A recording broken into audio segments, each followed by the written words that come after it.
You're watching The Truth is Viral, the only news program on the internet trusted to deliver the truth since 2008. And now, here's your host, Mr. Bobby Powell. It's Monday night, August 27th, 2018, and you're watching The Truth is Viral right here on the Liberty One Network. My name is Bobby Powell, and we've got a full show for you tonight. It's going to be very informative, and some of you may even get up on the edges of your chairs and shout, "Hurrah!"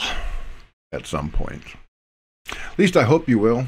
I've been getting a lot of good reviews of the show lately, and I want to thank you for it. It takes a bit of work to put it together, and I'm just proud to be one of the members of the cast of characters here on Liberty One. We got a lot of great hosts, and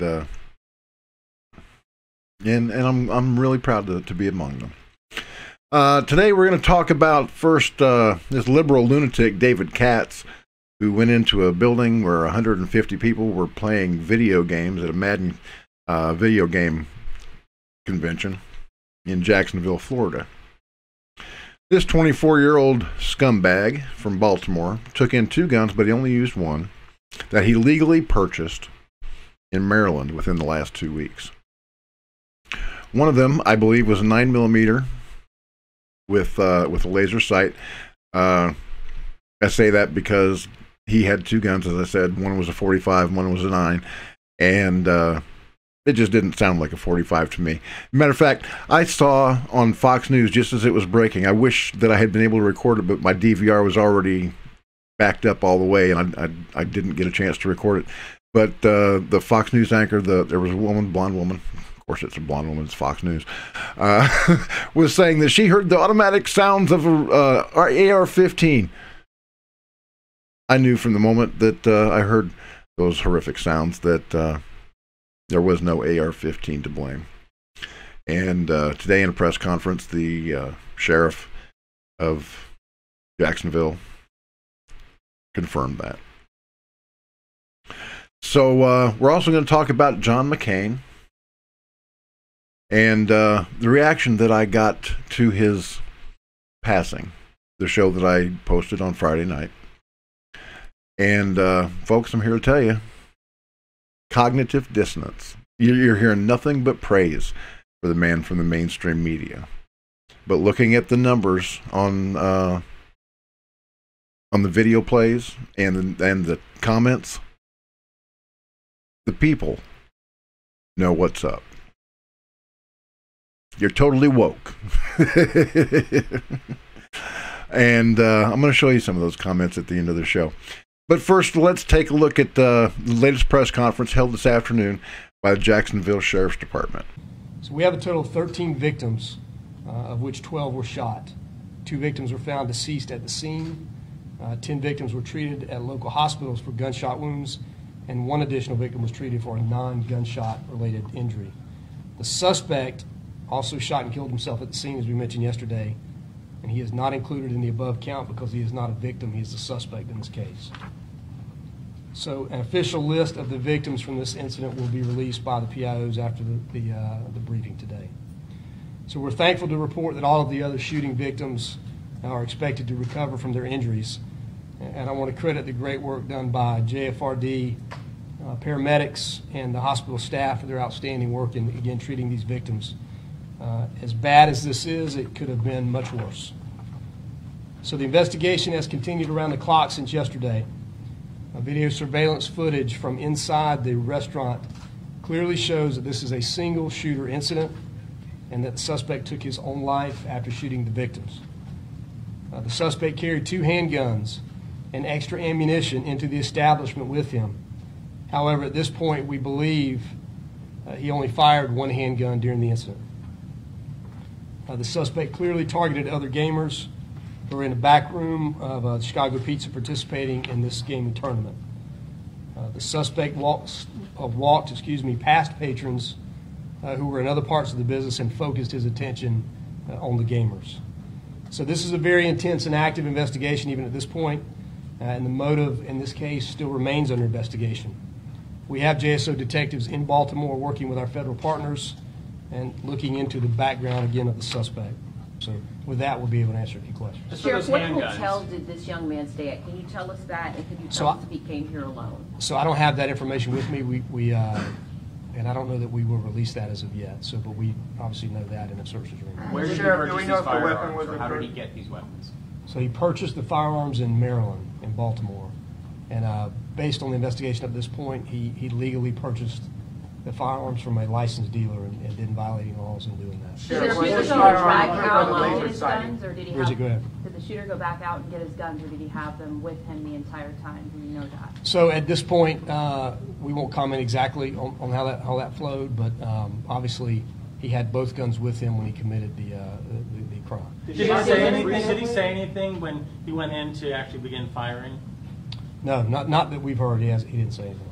Was there any gun found in the car? We know when he would have purchased them. He did buy the guns recently, and I don't have the exact timetable, but John, 2 weeks? It's fairly recently, within the month of August. Sir, was it a 38? Were they both 38? No, it was not a 38 caliber. So one was a 45 caliber, and one was a 9mm. Can you tell us if one of those guns had a laser sight or something like that on it? So one of them did have like an aftermarket laser sight that attaches to the trigger guard. Sheriff, do you know if he came to the city with someone else? Did he travel with someone else? I don't know the answer to that at this point. So, Sheriff, any information on a motive? We heard that he may have been upset that he was eliminated. So there's a lot of conversation about that. We have yet to have a concrete motive reveal itself in the case. We're going to continue, obviously, to work that. That's part of what we're looking at, but we don't have anything that we would stand up here today and tell you that this is the motive. This question might be for the FBI. Were there any warning signs before, social media posts, anything disturbing that led up to this point in the investigation that you can tell us about?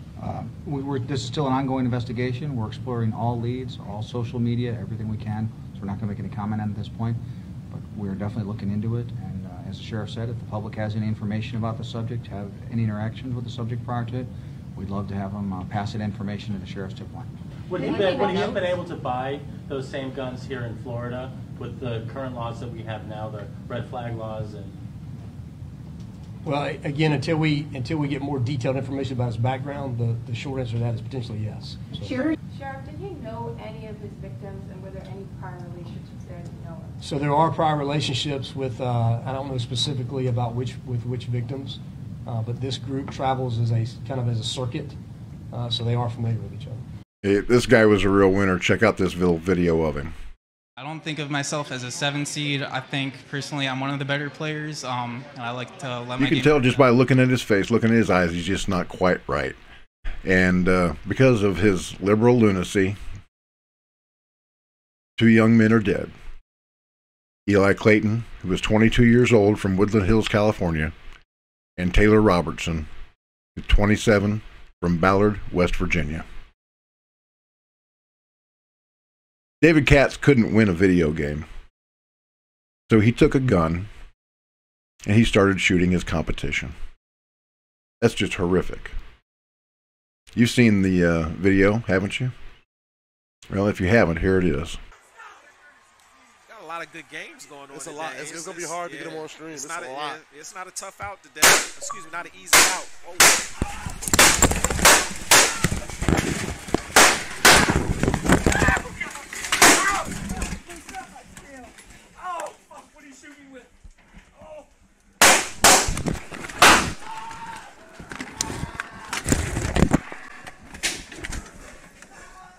As the parent of a couple of kids that age, both of whom are really good at video games, one probably like to make a career out of it. I hate to tell him, but those folks are few and far between. But it's terrifying because there's no place safe anymore. You can't go to a mall, you can't go to a movie theater, you can't go out to dinner, you can't go play video games without some liberal lunatic blowing away innocent people. And I can prove that he's a liberal lunatic. Look at these social media posts of his. Apparently, he likes to call his opponents TRUMPTARDs and doesn't have any problem with hating those people that he calls his enemy. A couple of years ago, after the Pulse nightclub shooting, Gretchen Carlson, came out, Fox News came out and said, isn't it time to ban AR-15s? Every time there's a mass shooting, they want to come after the guns. Okay, that's nothing new. I'm not telling you anything that you don't already know. But here we have a Fox News anchor asking if it's time to, ban AR-15s. So I had to take Gretchen to school. Let's go back to that. After the ISIS-inspired Islamic terrorist attack on the Pulse nightclub in Orlando, which maimed 53 people and snuffed out the lives of 49 others, the topic of gun control is once again front and center on the American stage. What's different this time is that some conservative pundits and legislators are joining with the anti-gun left to call for restrictions on firearms, and they are doing so from a position of ignorance. Fox News anchor Gretchen Carlson took to the air to ask the question, should assault weapons be banned? Let's see what she's got to say. Every time we have a mass shooting, we talk about guns, right? Yes, the Orlando massacre was terror. But there's no doubt that Omar Mateen was able to kill so many people because he was firing an AR-15. Well, first off, Ms. Carlson, the weapon used by the Islamic terrorist in Orlando was not an AR-15. This is the weapon used by the assailant. It's called a Sig Sauer MCX carbine.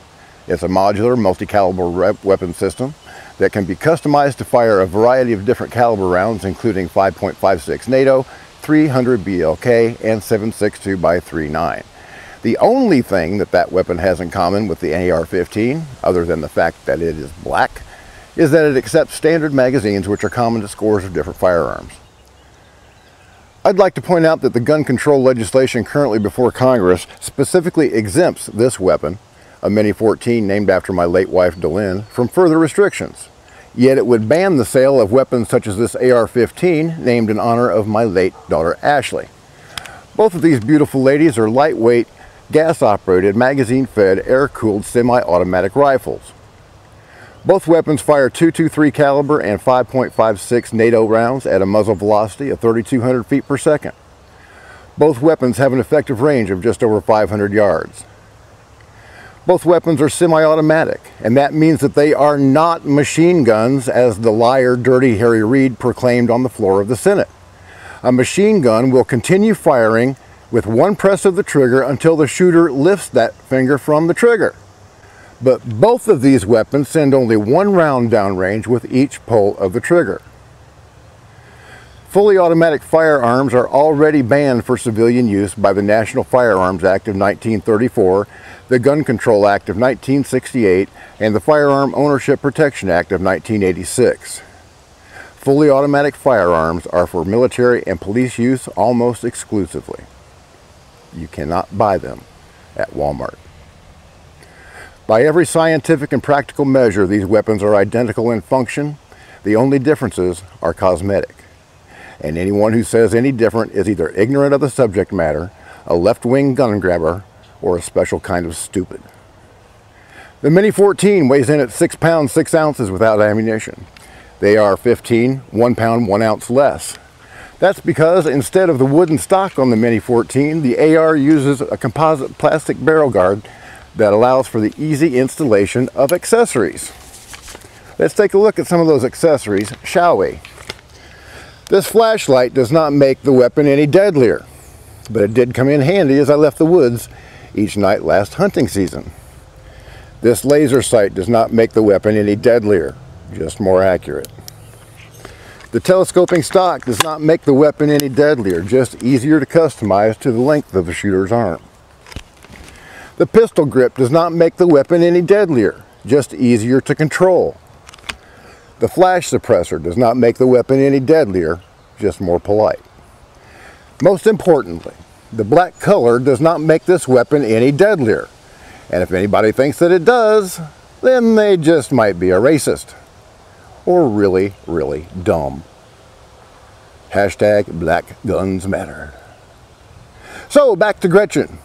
An AR-15 was not used to murder all of those innocent people, but let's not allow that inconvenient fact to muddy the discussion. Please do continue. He was firing an AR-15, a military-style assault weapon, a weapon easier to buy in the state of Florida than buying a handgun.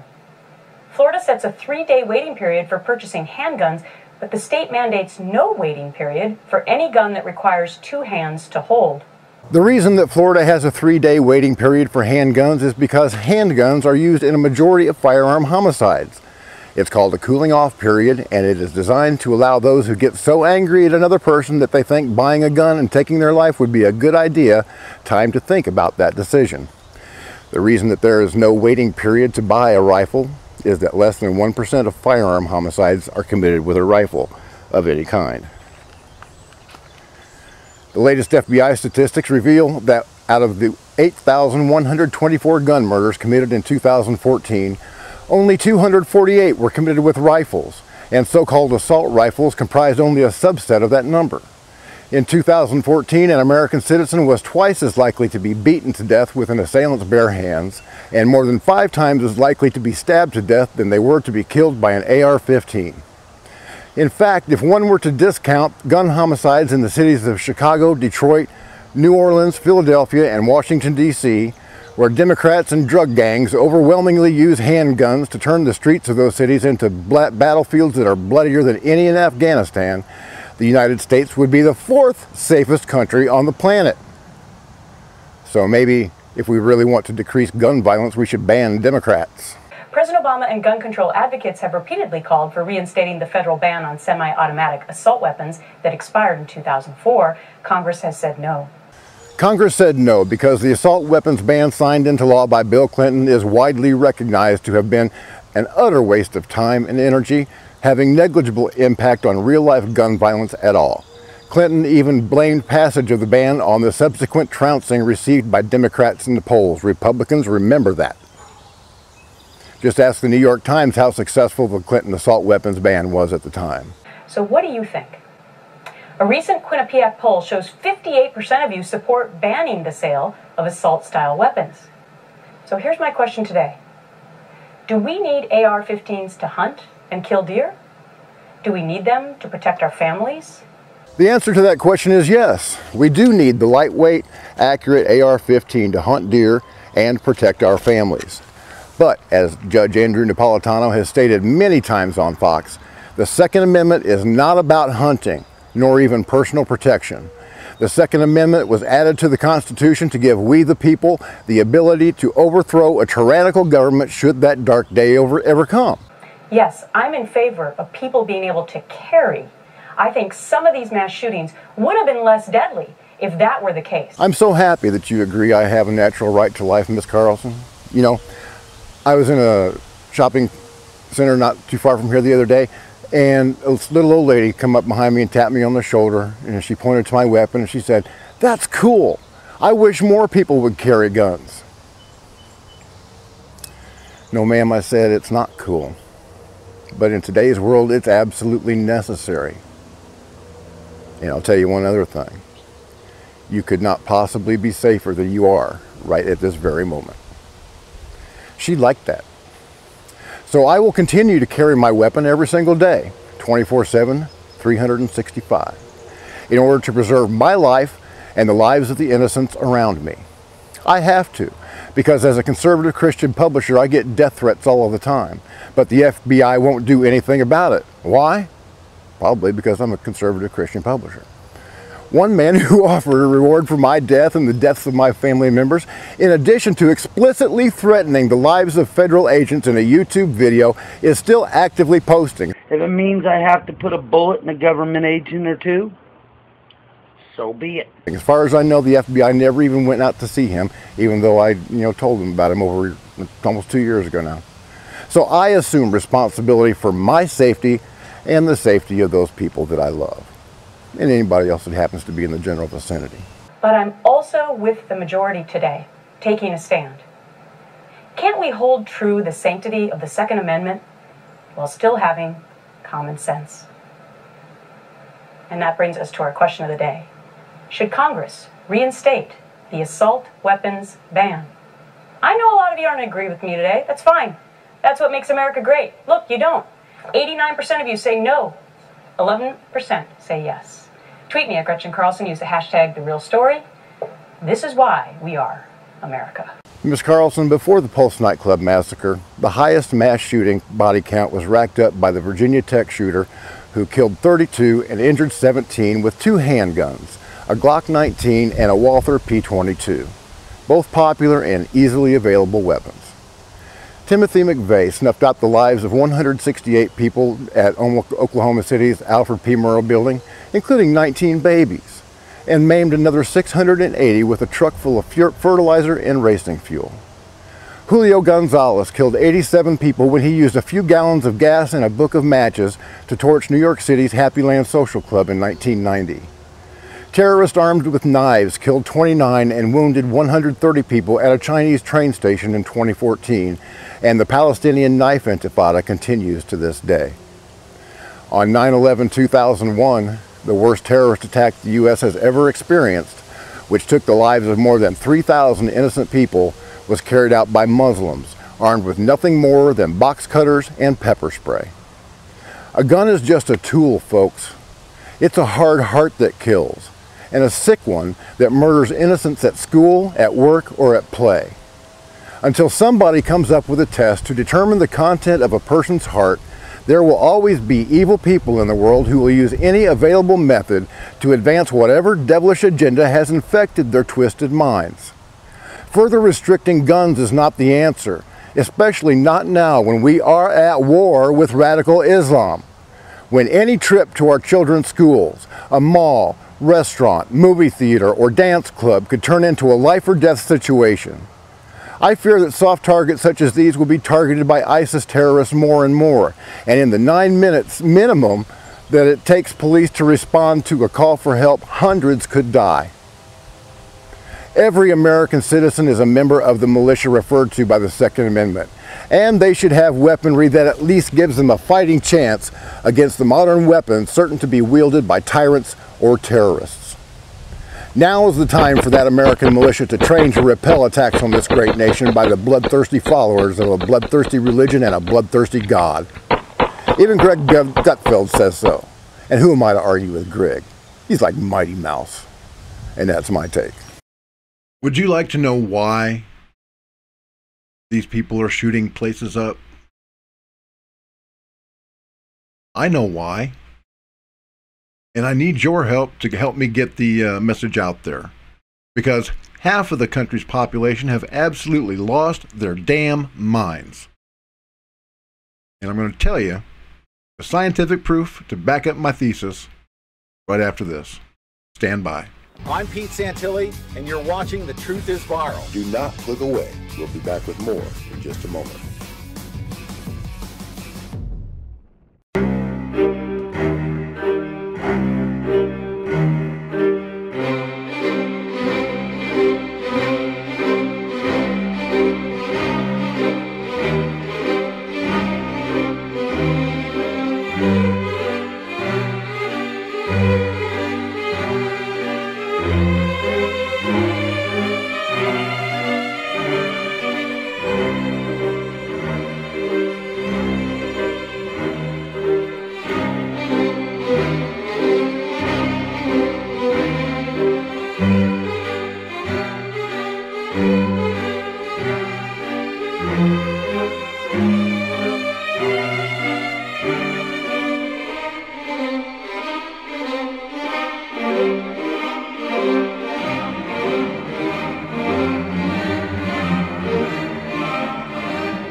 Earlier this year, I had the honor of speaking to a Second Amendment rally down in Lansing for the March for Our Rights. And while I was speaking to them, I told them why people are going crazy and shooting up innocent people at just about any public venue you could possibly want to name. And without any further ado, let's go back to that rally earlier this year that was broadcast live on the Liberty One Network. Would you like me to tell you who and what is responsible for the violence that we're seeing today? The blood is on the hands of Democrats who turned our cities into ghettos, destroying black families so they can keep voters who are dependent on the government to survive. In his new song, Ye versus the People, rap artist Kanye West observes, "That's the problem with this damn nation. All blacks gotta be Democrats. Man, we ain't made it off the plantation." The blood is on the hands of radical leftist teachers who have been teaching their students to think of all conservatives as Nazis that must be killed.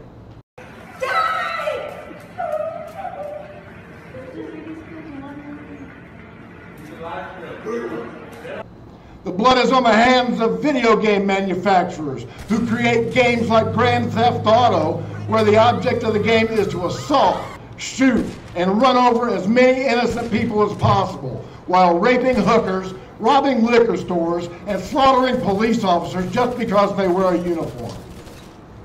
Our children are being desensitized by these video games. Their innate morality and empathy for others is being destroyed. And when they go out into the real world to carry out one of these horrific attacks, they act like they are still playing that game. The blood is on the hands of know-nothing, hypocritical actors and actresses in liberal Hollywood.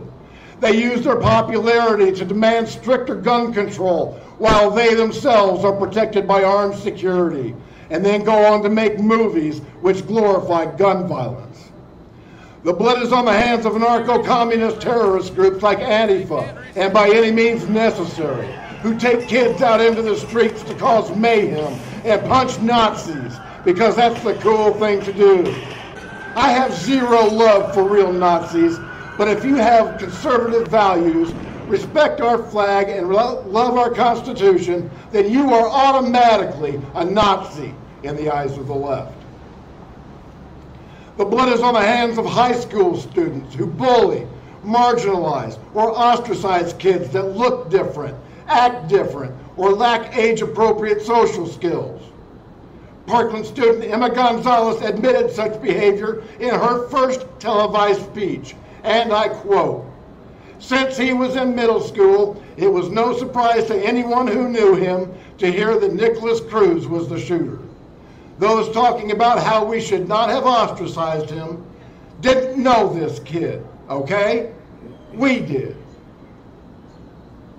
Maybe if Nicholas Cruz hadn't been ostracized, maybe if his peers had lived up to all their kumbaya virtue signaling and acted like they gave a damn about him, he would not have decided to take revenge for years of abuse, and 14 children and 3 teachers would still be alive. The blood is on the hands of Big Pharma, which encourages doctors to prescribe potent psychotropic drugs to kids that don't need them, labeling them with made-up diagnoses like ADHD. You know, the treatment for ADHD is Ritalin or Adderall. It's basically methamphetamines. That's what real Nazis gave their troops to allow them to commit atrocities and not be racked by guilt. Every mass shooter in modern times, every single one, has had one thing in common. They were all on antidepressant medication, usually an SSRI. And the blood is on the hands of those who have refused to accept these simple truths. Almost all school shootings and/or school-related acts of violence have been committed by those taking or withdrawing from psychiatric drugs. Between 2004 and 2012, there were nearly 15,000 reports to the FDA's MedWatch system on psychiatric drugs that cause violent side effects. I remember when I was a kid, the hardware store sold dynamite over the counter to farmers who needed to remove tree stumps or big rocks. Teenagers at my high school used to come to school with their hunting rifles on a rack on their trucks. There wasn't a rash of bombings or school shootings back then, but that was 50 years ago. So what's changed? Our society has changed to become more self-centered, greedy, and violent. The problem is a sickness in the hearts of Americans, a sickness that has been fed by the media and fake news outlets like CNN and MSNBC, a sickness that's been growing like a cancer since the 60s when God was taken out of our schools. Secular humanism is the new religion, and morality and empathy plays no role in it. This is truly the me generation. This sad state of affairs was prophesied by the Apostle Paul in the book of 2 Timothy. He wrote, "In the last days there will be very difficult times, for people will love only themselves and their money, They will be boastful and proud, scoffing at God, disobedient to their parents, and ungrateful. They will consider nothing sacred. They will be unloving and unforgiving. They will slander others and have no self-control. They will be cruel and hate what is good. They will betray their friends. They will be reckless and puffed up with pride and love pleasure rather than God. Does that sound familiar, patriots? Hasn't the world become exactly the way Paul said it would be? The violence that we're seeing in our society today is one thing that the left cannot blame on guns or Christian conservative white men. We fought against the neo-communist agenda that's infected our schools and our culture, and we lost because we didn't fight hard enough. We were too afraid to offend anybody, and the violence that we're witnessing now is the result of a generation of progressive liberals who got their way like spoiled kids. Even though communism has failed every time that it's been tried and left a trail of 100 million dead bodies in its wake, those on the far left will cheat, lie, and steal to make their dream of a communist utopia come to pass. They will do and say anything to undermine us and our president and our culture. They failed to take down President Trump with their totally fabricated Russian collusion delusion, and now they've hung all of their hopes and dreams on the lies of a washed-up whore and her sleazy lawyer. They will fail again. I promise you this.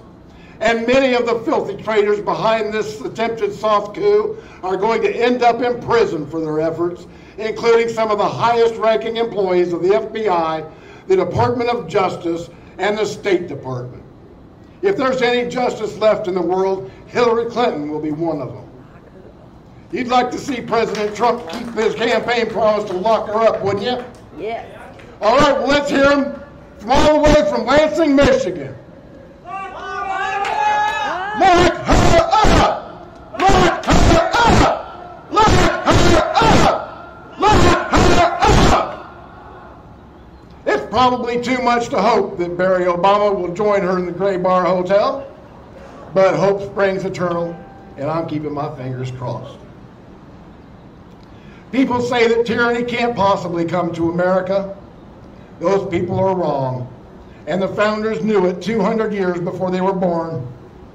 The fact that more than a dozen top-ranking government officials conspired to conceal the crimes of Hillary Clinton and make up crimes with which to bring down the duly elected president of these United States is absolute proof that there is a seditious deep state that will do anything to maintain power, even commit treason. This is why the founders wrote the Second Amendment, so that we can protect our natural rights to life, liberty, and the pursuit of happiness against tyrants in our own government, if necessary. Lost in the conversation about guns is the fact that the Second Amendment is not about personal protection.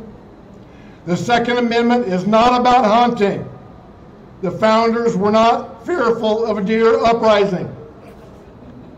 The Second Amendment was written to give we the people the ability to shoot back at a government turned over to tyrants so that we could maintain the freedom that they fought, bled, and died for their children to enjoy. Even if those who would see us disarmed were able to ban semi-automatic rifles, and I'm not going to call them assault rifles because there's no such thing, it would make precious little difference to those determined to take the lives of innocents.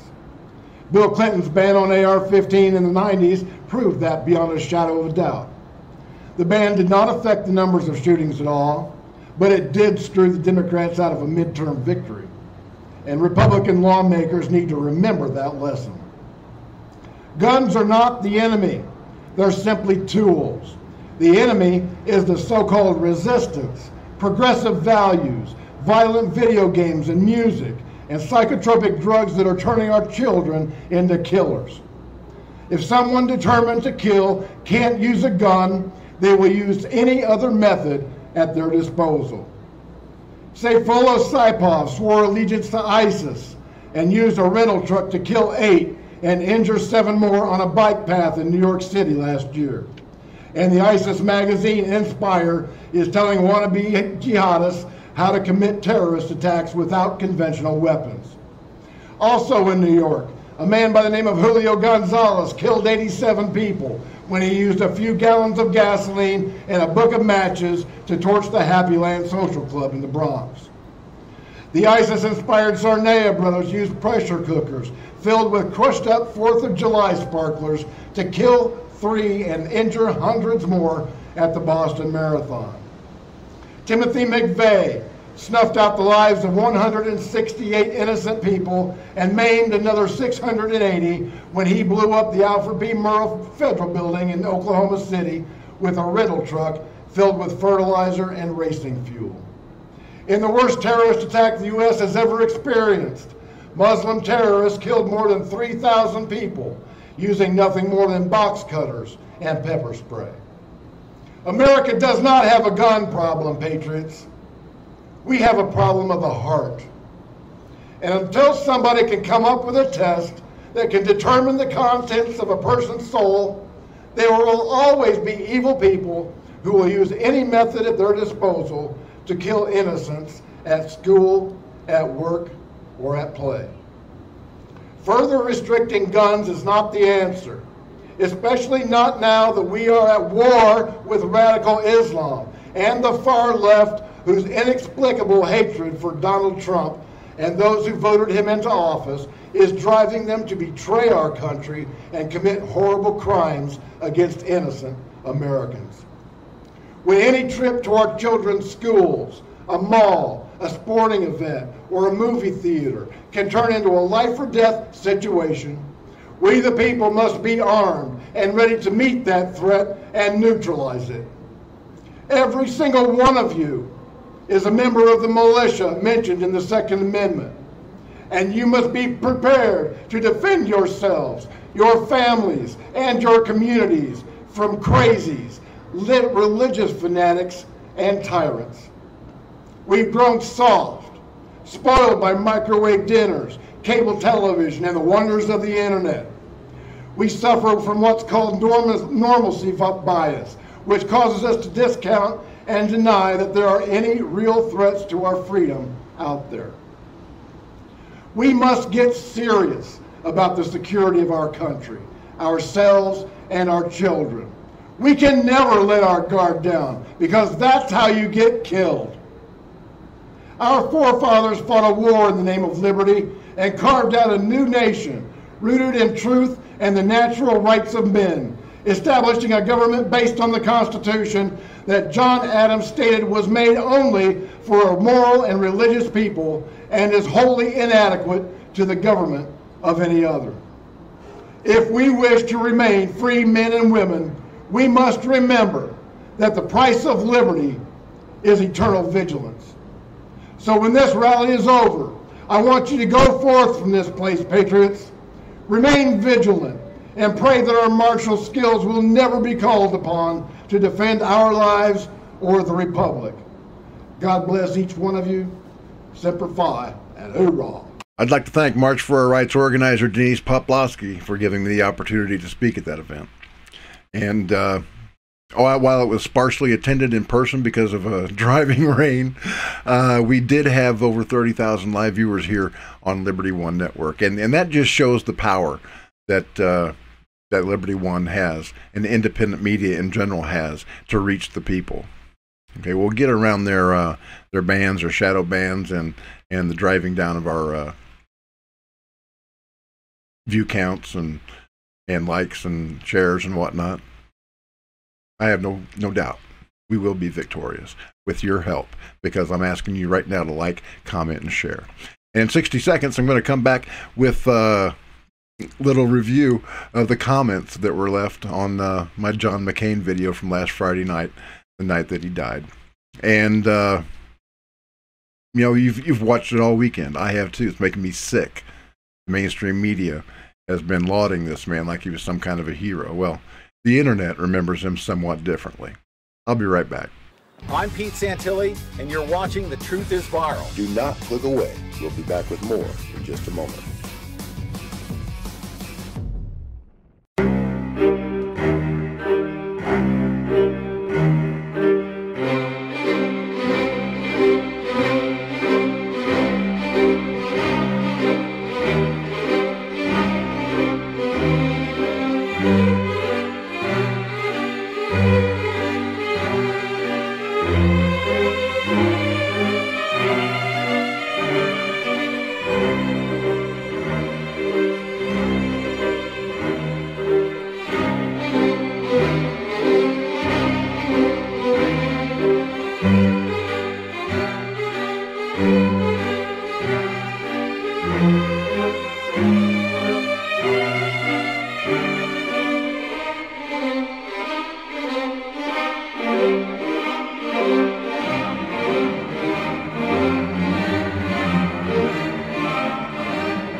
And welcome back.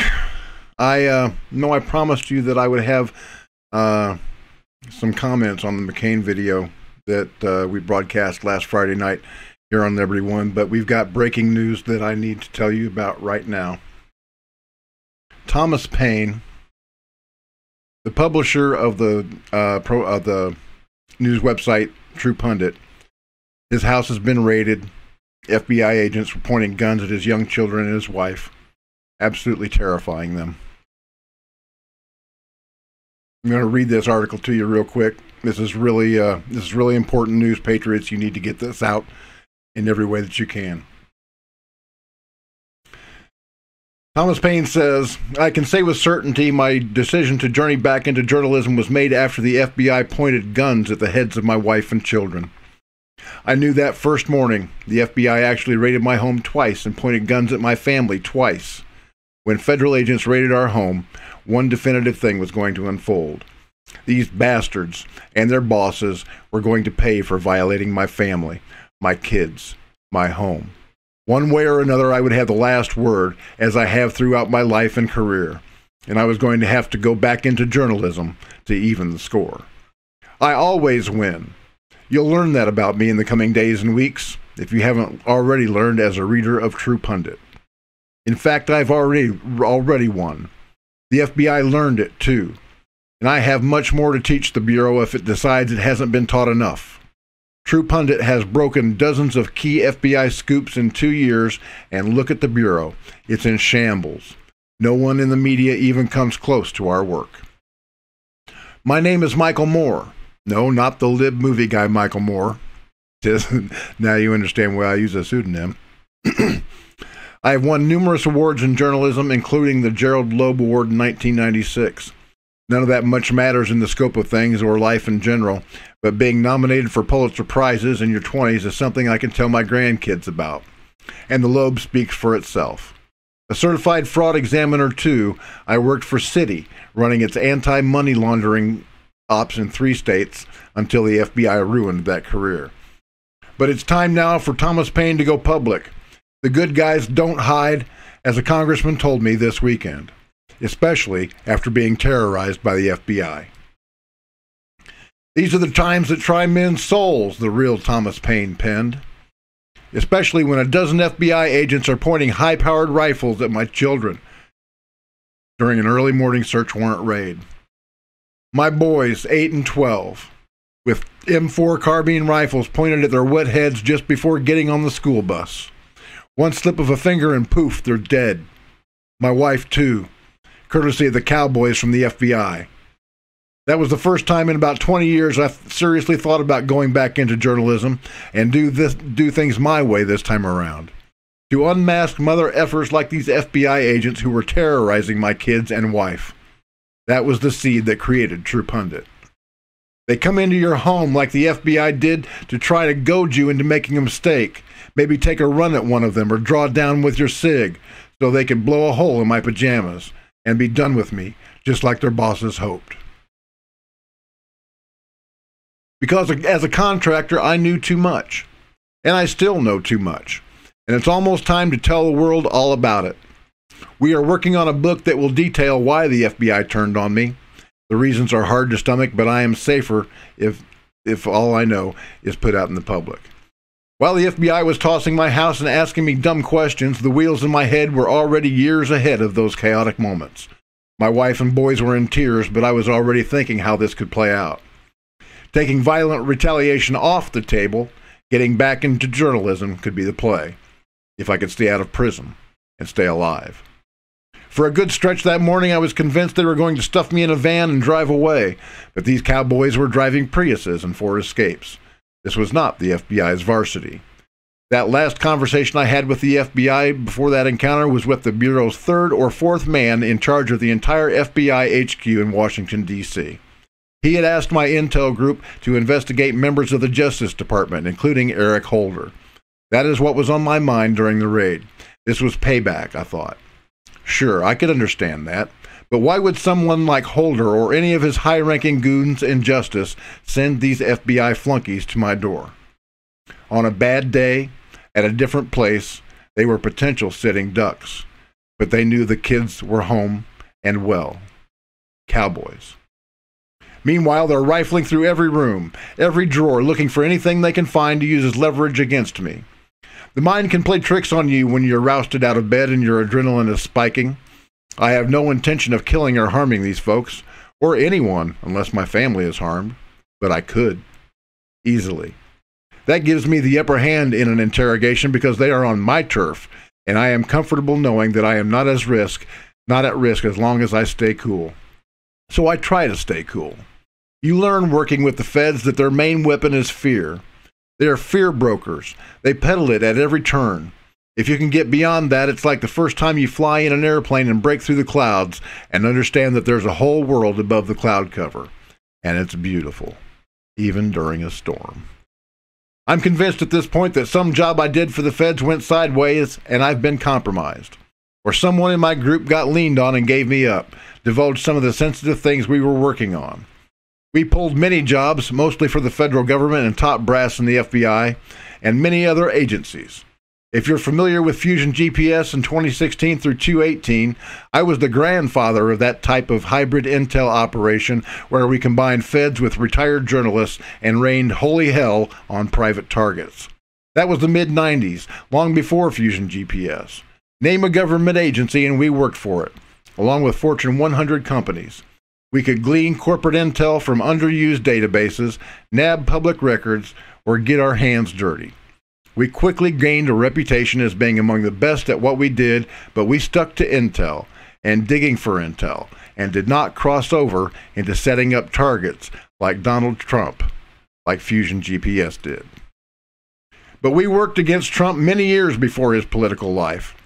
We ran an intel arm for Steve Wynn's Mirage out of Las Vegas. Wynn and Trump were embroiled in epic legal battles. It was personal, and it was nasty. The stakes were sky high, and the money was flowing as these two billionaires went toe-to-toe with each other. Wynn wanted to come back to Atlantic City, and Trump wanted a gaming license in Las Vegas. These two magnates had a team of intel and ex-FBI, CIA on their payroll, digging dirt on one another. We were up to our necks in anti-Trump dirt, working for Wynn's security chief, Tom Scheer, former FBI special agent in charge of the New York FBI. My crew was on Team Wynn, and we were battling Team Trump. And Scheer was a ball-buster and detail-oriented taskmaster, having spent decades working his way up the FBI ladder. This was his first post-bureau job, but I respected him, and that's important in intel. Once at breakfast in the Four Seasons in Philadelphia, Scheer complimented me on the group's performance for handling Trump intel for Wynn. "I don't understand how you find this stuff," he said. "We couldn't find this kind of intelligence in the FBI. However you do it, keep on doing it.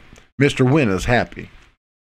For the time being, at least, guys like Wynn were rarely happy. He had the money, all the money that he could ever want, and privately on conference calls he questioned how Trump's intel operation was always a step ahead of Mirage's group. Whatever Wynn threw at Trump, Trump had something better to counter with, and it drove Wynn mad. That wasn't a reflection on my group, however. We were only part of Wynn's machine, and we had little to say about formulating a strategy to take on Trump. That's when I first grew respect for Trump. He was a bright adversary and always a step ahead. Just ask Steve Wynn. It was interesting to watch the two men embrace during Trump's presidential campaign. I had a front row seat years earlier where these two billionaires tried to destroy each other, throwing untold millions at dirt digging. Politics is a funny thing. But I'm way ahead of the story. The seeds of True Pundit were sown shortly after Barack Obama's election in 2008, when Holder started to grab the reins of the Justice Department, and the FBI pointed guns at my wife and son. During the interrogation by FBI agents, I referred back to some federal training I had after I left journalism in 1996 at the Bergen Record in Hackensack, New Jersey. My intel godfather was Dick Callahan, a North Jersey and New York legend who literally wrote the Fugitive Apprehension Manual for the U.S. Marshals before he took on assorted, more complicated assignments for the agency and other clandestine folks. Callahan lured me out of journalism because he thought I was wasting my talents toiling away at a large daily newspaper. He was right. Dick was more like a father to me than a mentor. I mimicked his old school ways of intelligence gathering based on the main tenet: never rat on your friends or colleagues. Always have their six. But Callahan had an even more important mantra: never trust the FBI. And he was right about that too. More than anything else, I mean, he was right in 1994. One day, he used to say, people will realize the truth about those rat bastards. Fast forward to 2018, he was right. But it's not easy getting there. The road was a brutal one. It was the FBI who recruited my crew to work for them in 1996. Right after my journalism career, I took my first FBI job. Callahan always coached me up about working for the FBI once he knew that we were doing contract work for the Bureau. Take their money, he said, but watch your back. We worked many cases for marshals, FBI, DEA, and many others during the Secret Service, including the Secret Service, and some involved truly sinister suspects and defendants. These were bad guys, but I can think of few, if any, of those cases where federal agents rolled into those people's homes and pointed guns in the faces of their children. They're simply asking for trouble on many fronts, and it baffles me to this day. If the FBI had waited another hour and my kids were off to school, things could have been much different, but the lead agent didn't have the brains or experience to comprehend he had put his crew into a potentially dangerous situation. He did no recon on when my sons went to school, and ultimately, unwittingly, he unleashed a clandestine collection of current and former law enforcement officials onto his employer in the form of True Pundit. And that was a mistake. But the FBI did not make that mistake just once. The same crew of federal cowboys returned to my home years later with their guns, terrorized my youngest son who has special needs, and bloodied my head. I was unarmed, did not resist, and was making my son breakfast before school. Moments later, I was dragged from the house at gunpoint, tackled by multiple agents, and I hit the cement steps outside my door face first because they were holding my hands behind my back. My youngest son, now 11, looked on while screaming with tears rolling down his face. Armed federal agents ripping your father from his house and beating him down before breakfast, years after storming your house with guns, is not the best recipe for a kid already suffering from anxiety and depression. What was my alleged crime? You would think espionage, or perhaps another capital crime like selling U.S. secrets. No. All my worries about past jobs for the Fed going sideways were unwarranted. The FBI was at my house to arrest me for copyright infringement. I had a side business and hobby of selling vintage hockey games and old hockey highlights, some on VHS and DVD.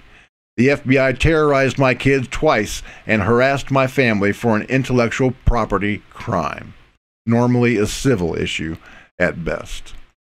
The FBI and Justice Department sanctioned pointing automatic weapons at the heads of my young children and wife and beating me down over hockey tapes. Not the dozens of illegal jobs I spearheaded for the deep state and the FBI. hockey videos, and games, with much of the footage 50 years old and older, and none of it was copywritten. The deep state made sure I lost my job at Citibank, too. I ran Citi and its affiliates' anti-money laundering division in Delaware, Chicago, and Los Angeles for nearly a decade.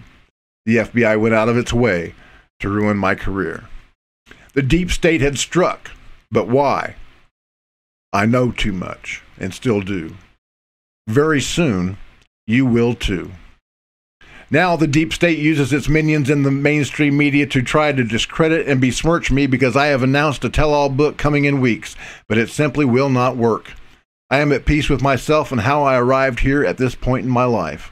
I believe I had to weather this journey to uncover the corruption in the FBI and Department of Justice, and I have, along with True Pundit, but we're not alone. Fire away, deep state. Short of threatening my family at gunpoint like the FBI did twice, I am immune to criticism. I have been on a well-oiled mission since the FBI tried to ruin my life, and now I am public. That makes me even more versatile. I have the goods, like I always have, and always deliver what I promise, in journalism or intel. When my book comes out in weeks detailing why the FBI tried to ruin me, or prodded me to kill myself so that I would not reveal the truth of the deep state, things will never be the same. Break me? I grew up in a broken home and lived in the projects. My father was a junkie, so I learned to deal with adversity long ago. I had the strength to rise from the FBI ashes and financial Armageddon and out the players in the corrupt institutions that tried to ruin me. The hunter became the hunted. You didn't kill me. You made me stronger. When you came into my home and threatened my family, you relaunched my journalism career. Now look at the FBI. It's been dismantled. And now it's almost time for the big payback. Although we have had fun dismantling the FBI and DOJ for 2 years now. I have the DC elite terrified, and they should be. They earned it.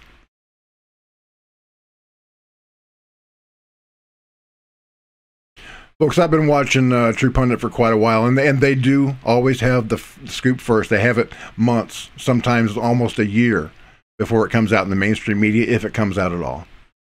So if you haven't yet become aware of True Pundit, well, you need to.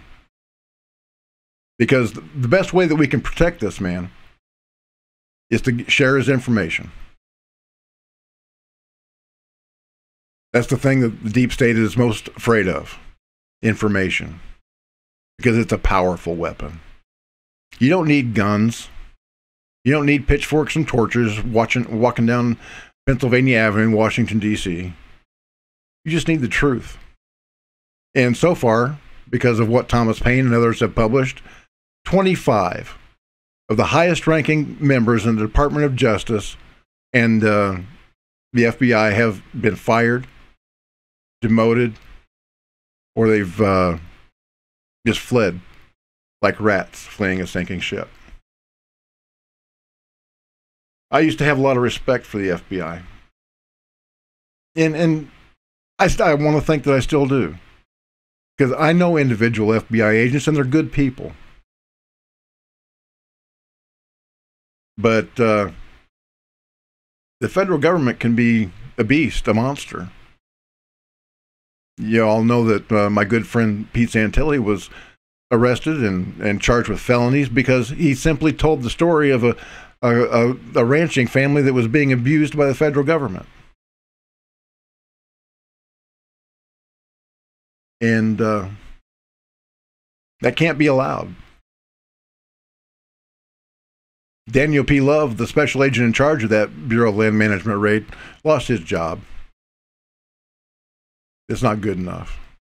Stephen Myrie, the assistant U.S. attorney, was demoted to clerical duties because of his prosecutorial misconduct in the Bundy case, and they were eventually all found not guilty. But that's not enough. When a federal official abuses his authority to harass law-abiding citizens, they need to be faced with the full force of the law and all the penalties with which it entails.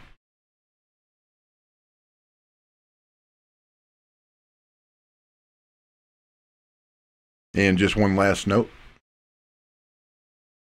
If the FBI ever wants to come see me, you don't have to bust into my house. Just go see my sheriff. We've already got an arrangement. He knows who I am. He knows I'm not a dangerous guy, and he knows I want to avoid any unnecessary casualties. And he will arrange a meeting, and you can come in and we can have coffee and donuts and sit down like civilized men and talk about it. But because you haven't protected me, because I've received hundreds of death threats which include threatening the lives of federal agents, you've done nothing. So I have to assume responsibility for my safety. And if somebody comes busting in my house in the middle of the night, I don't give a damn what they're shouting. They're going to face a lethal response.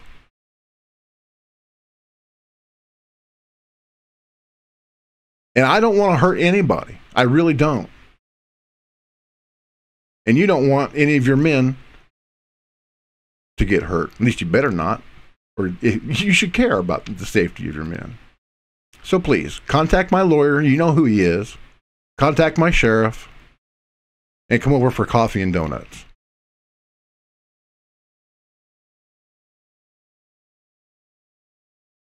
We're living in scary times, folks. We really are. Federal government out of control. Deep state operatives all over the place infesting the Department of Justice and the FBI.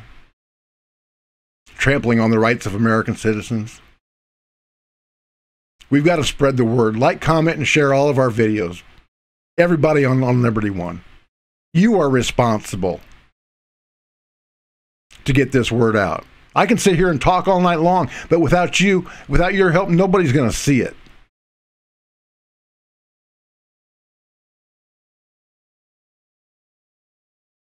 So I need you to do your duty. Stand up for the truth. Stand up for law and order. Stand up for justice. Let's get this information out there. Thank you for watching The Truth is Viral on the Liberty One Network. My name is Bob Powell. I'm with you every Monday, Wednesday, and Friday night at 7 p.m. And if you have the ability, please go to bobpowell.blogspot.com, hit that PayPal button, and arm me with the tools that I need to get this information out. Not cheap doing this. And I need your help. I really and truly do. So until Wednesday night, as always, God bless, Semper Fi, and hoorah. Good night, folks. Thank you for watching The Truth is Viral with your host, Bobby Powell. Make sure to follow The Apocalypse on Twitter at The Truth is Viral. Like The Truth is Viral on Facebook, and if you can, please remember to donate to the cause via PayPal at www.bobpowell.blogspot.com.